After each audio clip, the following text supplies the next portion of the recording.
It's time now for some business news, and I'm joined here in the studio by Stephen Carroll. Hi, Stephen. Hi, Haxie. You're starting in Las Vegas, where the Consumer Electronics Show has had some technical difficulties. The world's newest technology rendered somewhat useless by a power cut at CES. The electricity went out for about 2 hours at the world's biggest consumer technology show. Just some parts of the exhibition hall were affected, but it did include the booths of Sony, Intel and Samsung, among others. Organisers blamed the heavy rain for knocking out a transformer at the venue, but some enterprising companies used the blackout to pitch their products like battery packs. Well, despite the power cut, our correspondent Naiba Reynoso managed to check out some of the technology on show. This year, augmented reality got a lot more space at CES, and in comparison to VR, AR gives you more information about the real world and allows you to collaborate remotely by using glasses or a helmet. For example, this company, RealWear, has this HMT, which is a head-mounted tablet. It's completely voice-activated, and as you can see on the screen behind me, it will allow me to collaborate remotely with anybody just by putting on the helmet. Once again, robots were a fan favorite this year at CES because they capture everyone's imagination. And they could do so many different things like dance, play ping pong. This model here, iPout from China, cost $1,600. Although its main purpose is for elder care and educational purposes, you can also program it and tell it what you want it to do. For example, here, I'm going to go to motion, I'm going to say cheer, I'm going to press play, and just like that, I programmed a robot. Once again, artificial intelligence was everywhere at CES, from cars to smartphones to smart homes.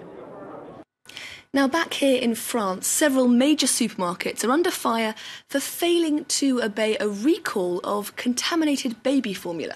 4 of the biggest French supermarkets have admitted that they failed to remove products from the shelves that were contaminated with salmonella. Lactalis issued a recall of products in December, but it's emerged that hundreds of tins of the affected formula were sold since then in the supermarkets Carrefour, Leclerc, Auchan and Système U. The French government spokesman says an investigation will be carried out into the failings, but consumer groups are outraged. When companies do what they want, when they don't take things seriously, we have an administration that isn't capable of supervising everyone. That's why we have scandals in 2018 that are from another era.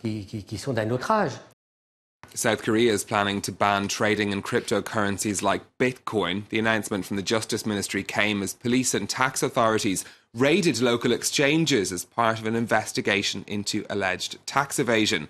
The Justice Minister says the move to ban trading was because of great concerns over virtual currencies. South Korea has seen huge demand for the likes of Bitcoin as prices have skyrocketed in the past year. That news sent the price of Bitcoin tumbling on the markets. According to CoinDesk, it's now down over 10% in the last 24 hours. That's wiping over $1,000 off the price of Bitcoin, which is trading at over $13,000. Now, Stephen, what's been happening with the rest of the markets? We did have a bit of a New Year's rally in the first days of trading of 2018 on the Asian markets, but that seems to have petered out in trading, at least today. We've got falls on the Nikkei in Tokyo, the Kospi in Seoul, Hang Seng just trading around the flat line, and Shanghai Composite just managing to push a little bit into positive territory there.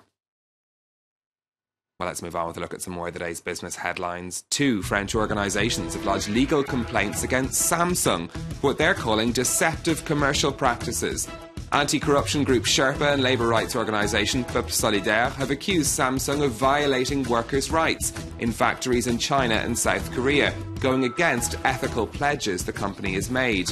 Sherpa lodged a similar complaint against Samsung in 2014, which was rejected. Canada has launched a wide-ranging trade complaint against the United States at the World Trade Organization. It accuses Washington of using anti-dumping and anti-subsidy duties. The US Trade Representative said the claims were groundless.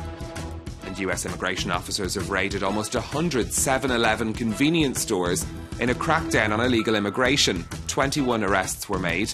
The head of the US Immigration Agency saying the operation sent a strong message to US businesses that employ illegal workers. And finally, from you, the internet may already have peaked in 2018 after a new line of jeans went on sale online. These are fake news jeans from the British retailer Topshop. They've made the phrase famous by Donald Trump emblazoned along the leg of the jeans. You can see slightly in this photo. People understandably quite horrified by this in several areas of the internet, but also in the press, the New York Times asking if these jeans are a travesty or simply a sign of the times, while Teen Vogue is asking, what's next? Will there be pants adorned with the word huge?